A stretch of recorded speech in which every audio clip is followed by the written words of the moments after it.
Poem The Trees, composed by Adrian Rich. Can there be a forest without trees? Where are the trees in this poem and where do they go? क्या कोई जंगल वृक्षों के बिना हो सकता है? इस कविता में वृक्ष कहाँ हैं और वे कहाँ जाते हैं? The trees inside are moving out into the forest that was empty all these days, where no bird could sit, no insect hide, no sun bury its feet in shadow. The forest that was empty on these nights will be full of trees by morning. वे पेड़ जो अभी तक अंदर थे अब बाहर जंगलों में जा रहे हैं। वह जंगल जो इतने दिनों में खाली था, जहाँ कोई पक्षी नहीं बैठ सकते थे, कोई कीट नहीं छिप सकते थे, सूर्य का प्रकाश अंधकार में जहाँ अपने पैर नहीं जमा सकता था, वह जंगल जो इतनी रातों से खाली था, सुबह होने तक पेड़ों से भर जाएगा। All night the roots work to disengage themselves from the cracks. सारी रात जड़ें अपने आप को आंगन की फर्श की दरारों से विमुक्त होने की कोशिश करती रही। In the veranda floor, the leaves stain towards the glass. Small twigs step with exertion. Long, cramped boughs shuffling under the roof like newly discharged patients, half-dazed, moving to the clinic doors. पत्तियाँ शीशे की तरह मोटी हैं, छोटी टहनियाँ ज़्यादा मेहनत के कारण कड़ी हो जाती हैं, लंबी मुड़ी शाखाएँ छत के नीचे इस प्रकार रगड़ खा रही हैं उन नए मरीजों की भांति जो कि आधे भौचक्के से अस्पताल के दरवाजे से निकल रहे हैं। I sit inside, doors open to the veranda, writing long letters in which I scarcely mentioned the departure of the forest from the house. Night is fresh, the whole moon shines in the sky still open, the smell of leaves and lichen still reaches like a voice into the rooms. My head is full of whispers which tomorrow will be silent.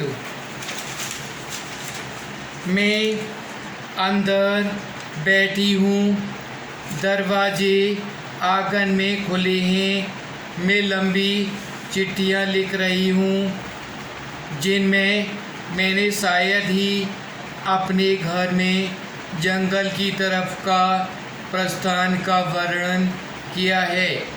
रात स्वच्छ है, पूरा चंद्रमा अभी भी खुले आसमान में चमकता है, पत्तियों और शैवाल की महक कमरों में एक आवाज़ की तरह अभी पहुंच रही है।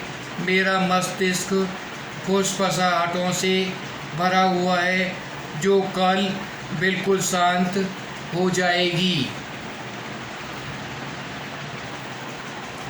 Listen, the glass is breaking, the trees are stumbling forward into the night, wind rushes to meet them, the moon is broken like a mirror, its pieces flash now in the crown of the tallest oak. सुनो, शीशा टूट रहा है, वृक्ष रात में बाहर की ओर बढ़ रहे हैं, हवाएं उनमें मिलने का दौड़ रही हैं, चंद्रमा एक शीशे की तरह टूट रहा है, इसके टुकड़े अब सबसे लंबे बलूत के वृक्ष पर एक लाज की भांति चमक रहे हैं। कवित्री कहती हैं कि वृक्ष घरों की सीढ़ियों से बाहर खुले जंगल में चले जा रहे हैं।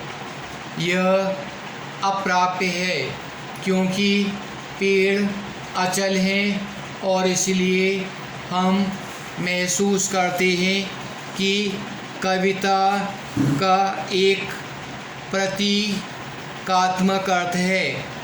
हम व्याख्या करते हैं कि पेड़ उन मादाओं को संदर्भित करते हैं जिन्होंने खुद को तैयार किया है और मानव जाति के साथ दुनिया में आगे बढ़ने के अपने प्राथमिक उद्देश्य को पूरा करने के लिए जंगलों में अपने घरों से बाहर निकलने के लिए तैयार हैं।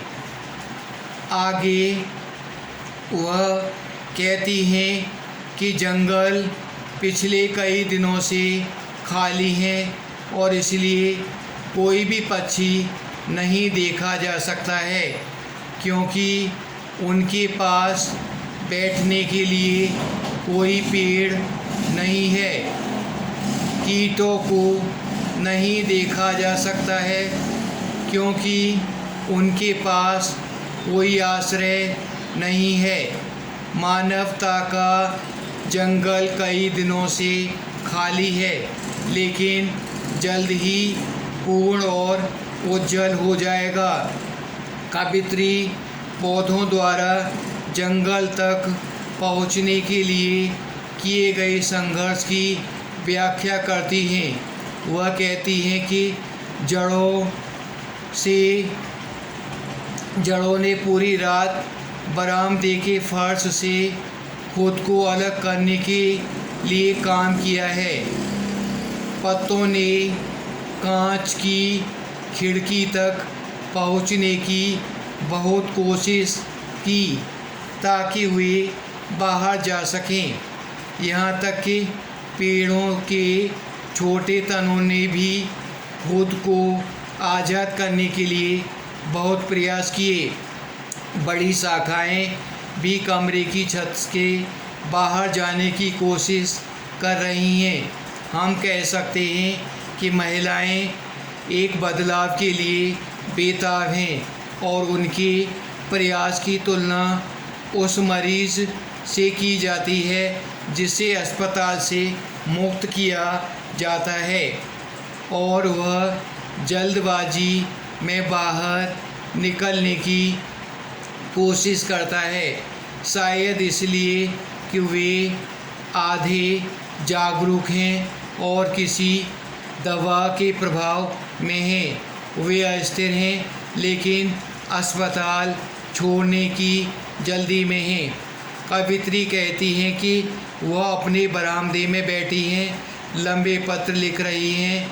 वह अपने पत्रों में अपने घर छोड़ने वाले पेड़ों के बारे में बताती हैं। वह कहती हैं कि रात बहुत साफ़ है, वह पूरा चाँद देख सकती हैं। जो चमक रहा है।